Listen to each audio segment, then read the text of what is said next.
birds, they're moving real well. And I just keep folding them like almonds.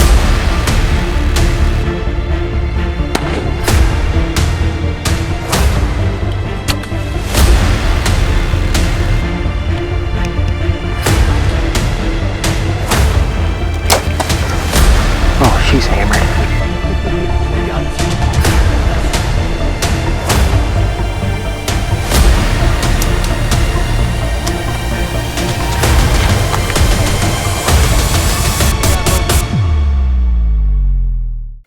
Alright guys, welcome back to another episode of Adrenaline Seek Outdoors.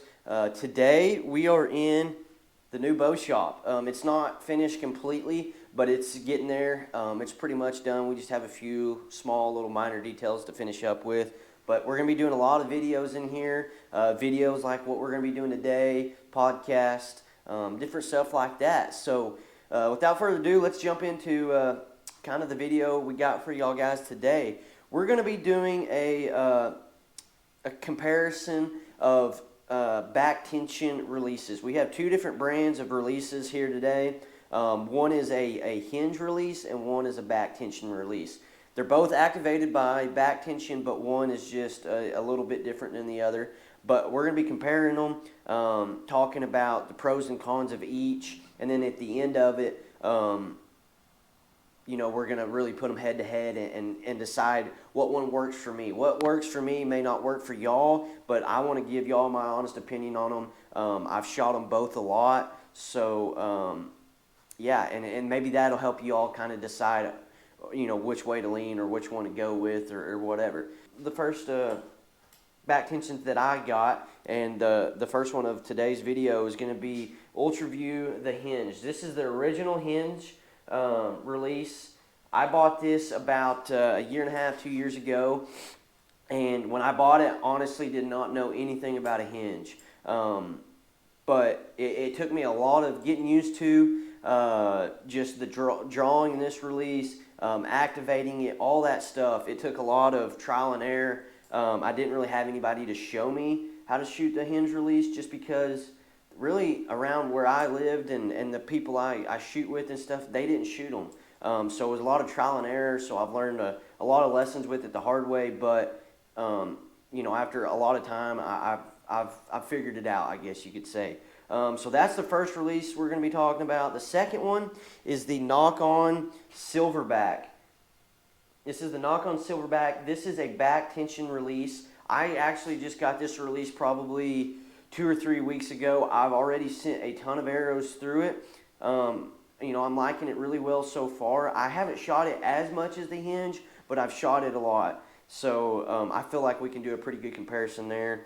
But yeah, I really like both releases. We're going to be kind of comparing these releases in a hunting and 3D archery scenario. That's what I do. That's what I shoot. I'm not a big indoor archer. I shoot 3D, we shoot tacs, we shoot the shot 3Ds, and then we hunt. So that's where I'm going to be using either one of these releases is one of those scenarios. But we're going to jump into each one of them, talk about what I like, what I don't like, and we're going to send a few arrows, and then at the end we'll compare them. So let's start with the first release. Let's go with the Ultraview, the hinge. This hinge, something I do want to mention, does have the hunting bracket on it, which is this here at the bottom.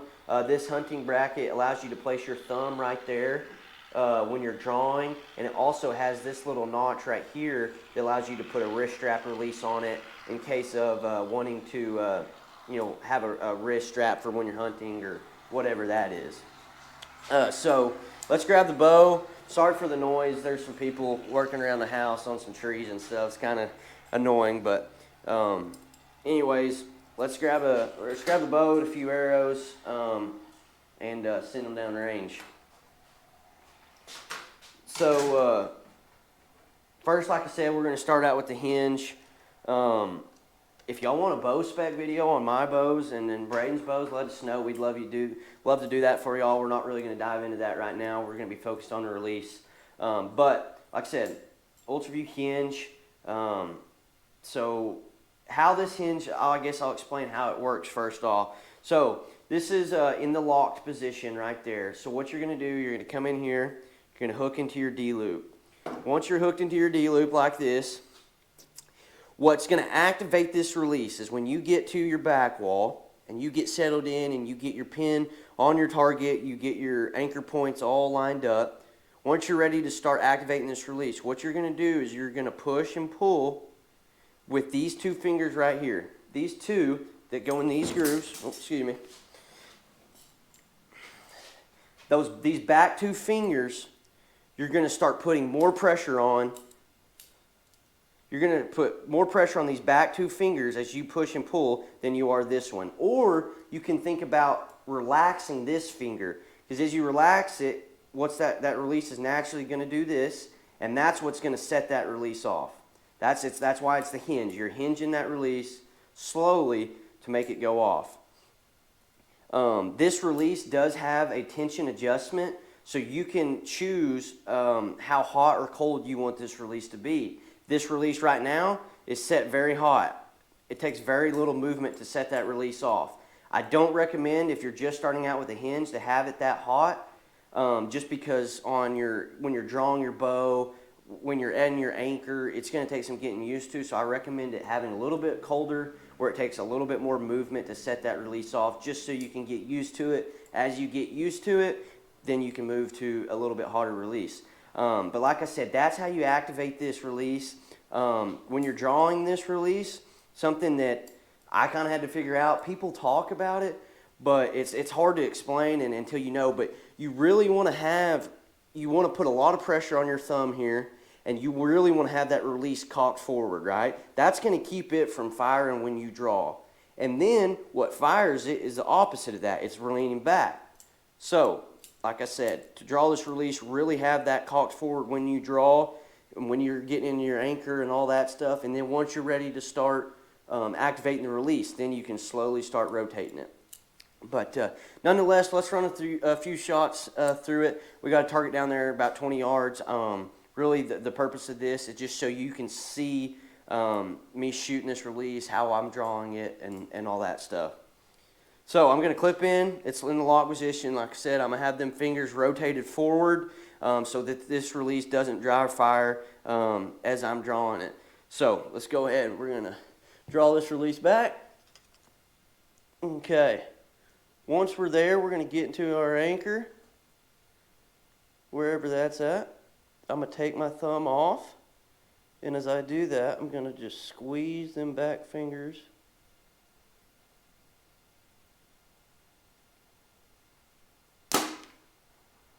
And it's going to fire, just like that. So let's run another shot through there, and then we'll talk about it a little bit. Like I said, this release is set very hot. There's not a lot of movement that I have to do rotating to get this release to fire. That's just the way I like it. Some people would rather have more travel. It's just all really personal preference and what you feel like is best. We're going to get it back, getting our anchor here. Get there. And we're going to start pushing and pulling. Just like that.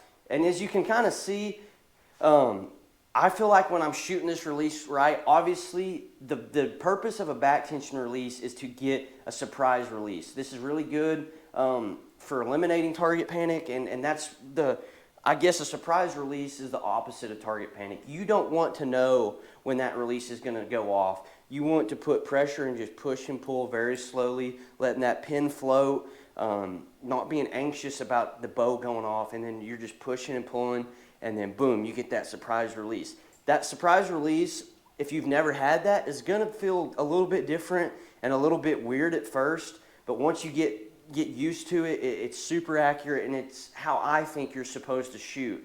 As you noticed, on this release, and it's going to be the same way with the NOCK On Silverback, when I'm pushing and pulling, there's pressure there. So when that release releases, this arm's coming back, and that is natural, and that's just from pushing with my front hand and pulling with that back hand.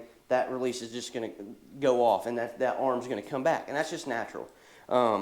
It depends on how much pressure you're putting. let's talk about this in a hunting scenario a little bit. This release I have hunted with. I like it. I feel very, very comfortable with it, shooting 3D, shooting the target at the house, shooting tack, shooting shot 3Ds. I really, really like this release. Hunting with it, I have done it. And there's a lot of people that do it. And it can be very, very, very good for that. The thing that I don't like about this release in a hunting scenario is, while in the yard you're focused on it because you're thinking about it and stuff, you're thinking about keeping that hand cocked forward so you don't misfire the release. In a hunting scenario, we know things happen quick. We're not always thinking about our form, and there is the possibility that this release can go off when you don't want it to if you're not doing it correctly when you're hunting. So that is one downside for me on the hunting aspect of it. Another downside for me on the hunting aspect of it is not the original hinge, which is this, but the Hinge 2 has a magnet here, so you don't hear that. The one I have, the original hinge, it can be a little bit loud, right? So that's kind of the main two downsides for me on the hinge for hunting. The possibility of a misfire, it can be loud. But on the other side of that, this release really makes you think about your shot and perform it correctly on an animal, which is what we're striving for, right? We want good, clean shots. If we don't have the time or the right shot to make a clean shot on that animal, then we shouldn't be taking it. There is times where, say, a deer is walking and you stop that animal, and you do have a limited amount of time. This release, you got to know how to make it go off quicker, but still correctly, because you can make this go off incorrectly, and that's going to affect your arrow downrange. So that's kind of the Ultraview. Let's dive into the NOCK on Silverback. We got a few more arrows here. So like I mentioned, this NOCK on Silverback is going to be a back tension release. A hinge is a back tension release, but this is a true back tension. So how this works is this clips on right here, right? This is where your clips onto your D-loop, and then you have a safety. So what you're going to do, you're going to come in here, make sure that this is clicked down. You're going to click in. Well, before you go draw the bow, you're going to press this safety. When that safety is pressed down, that release is not going to fire. And you have to have this pressed down as you draw. And we'll talk about it as I'm shooting this, but you have to have that pressed down as you draw. Once you get into your anchor and you get your peep lined up, you get your anchor points right, and you get on your target with that pin, you're going to settle the pin, get it where you want. Then after that, you're going to slowly let off of your safety. After you slowly let off, from there, all you're going to start doing is pushing and pulling, and boom, the release is going to go off. You can adjust how hot or cold you want this release as well. And there's a tension screw, just like in the hinge, that you're going to adjust. Maybe you want it where you take it off and you just barely have to put any pressure and it goes off. You can set it for that. Or if you really want to have to put a lot of pressure on it, you can set it to that. It's just personal preference. Like, again, same thing with the hinge. But let's kind of go ahead and walk through this release. Like I said, you're going to make sure this is clipped down. You're going to clip into your bow. Once you're ready to draw, I'm going to depress the safety. I shoot this release with 2 fingers. I've shot it with 3. You can do both. I like 2. But anyways, my safety is pressed down. Get on my target. I'm going to draw the bow. My safety is still on. I'm going to come into my anchor, get my peep lined up. Once my pin is on the target, I just let off the safety, and now I'm just going to push and pull.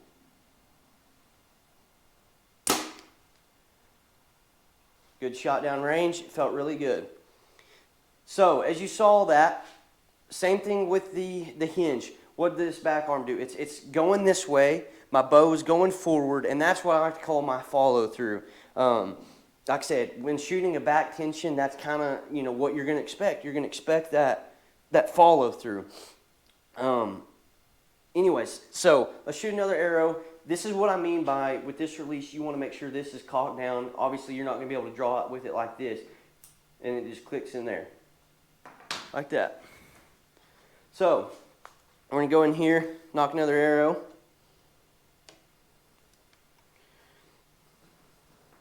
And just kind of for an example for y'all, I'll show you how this release kind of works right here on this D-loop. So obviously the safety's not done. This is resembling at full draw. You just put push and pull.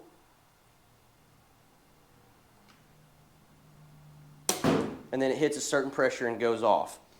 Obviously you're not going to do that at full draw. You're not going to backfire your bow, but just that little short deal isn't going to hurt nothing. But I wanted y'all to see how that works. There was no rotation, there was no pressing a button, it's just strictly pressure. So let's go through that again. Click on my string.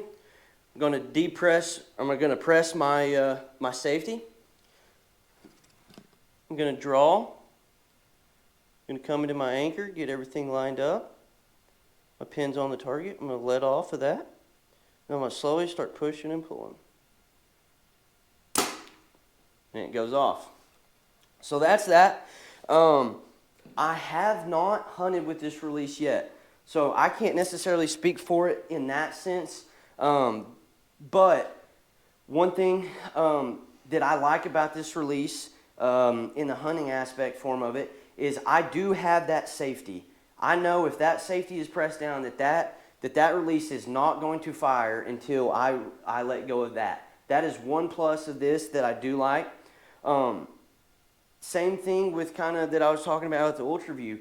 If you have a deer that's walking and you really got to get that shot off quick, you got to know how to do that correctly with this release. If you don't, and you try jerking the wrong way, it's just not going to work out. So that is one downside, is you can't necessarily make this release go off exactly when you want to. It takes a little bit of time.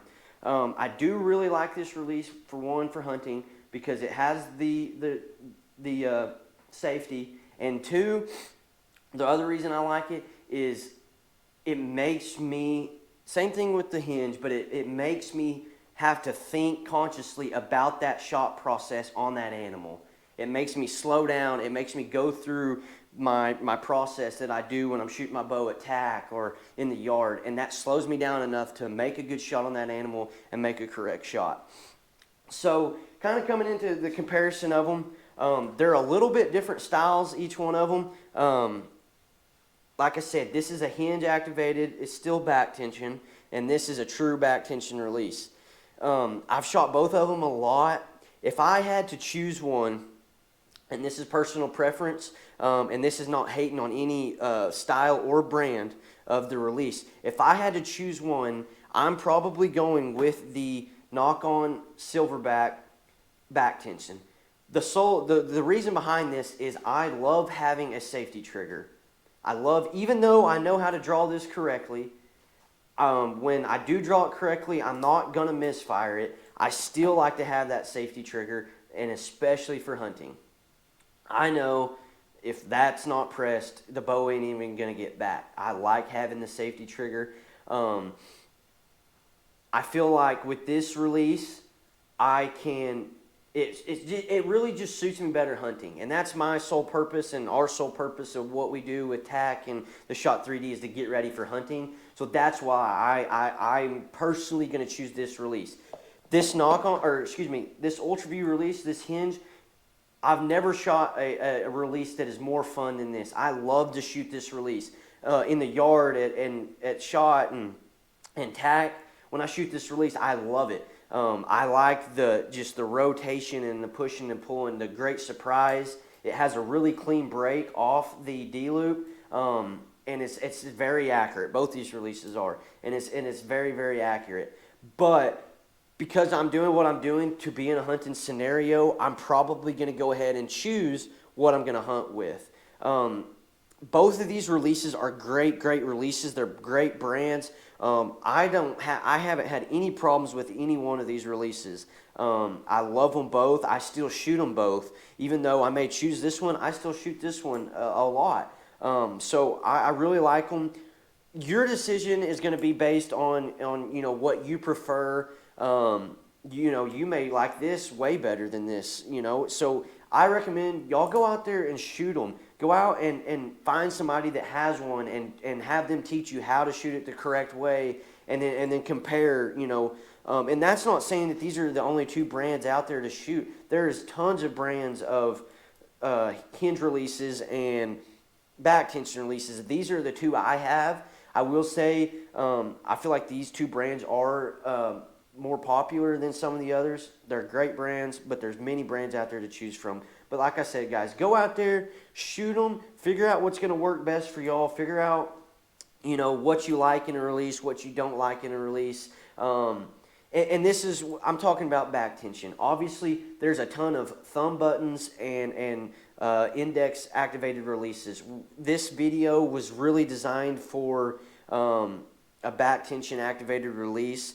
So that's what I'm talking about. There's tons of options, but when it comes to a back tension, go out there, try them, figure out what you like, figure out what you don't like, and then make a decision. If y'all have any questions on either one of these releases or any releases in general, really, be sure to holler at us. We're going to do our best to answer those. We don't know everything, but we have shot a lot, and I feel like I could do a pretty fair comparison on these releases because I have shot them a lot. But like I said, guys, go out there, try them, figure out a release. If you have any questions, be sure to holler at us. Leave a question in the comments or something like that, and we'll do our best to answer them. Until then, y'all keep shooting, keep getting ready for that big deer or that tack event you're going to, and keep seeking, guys.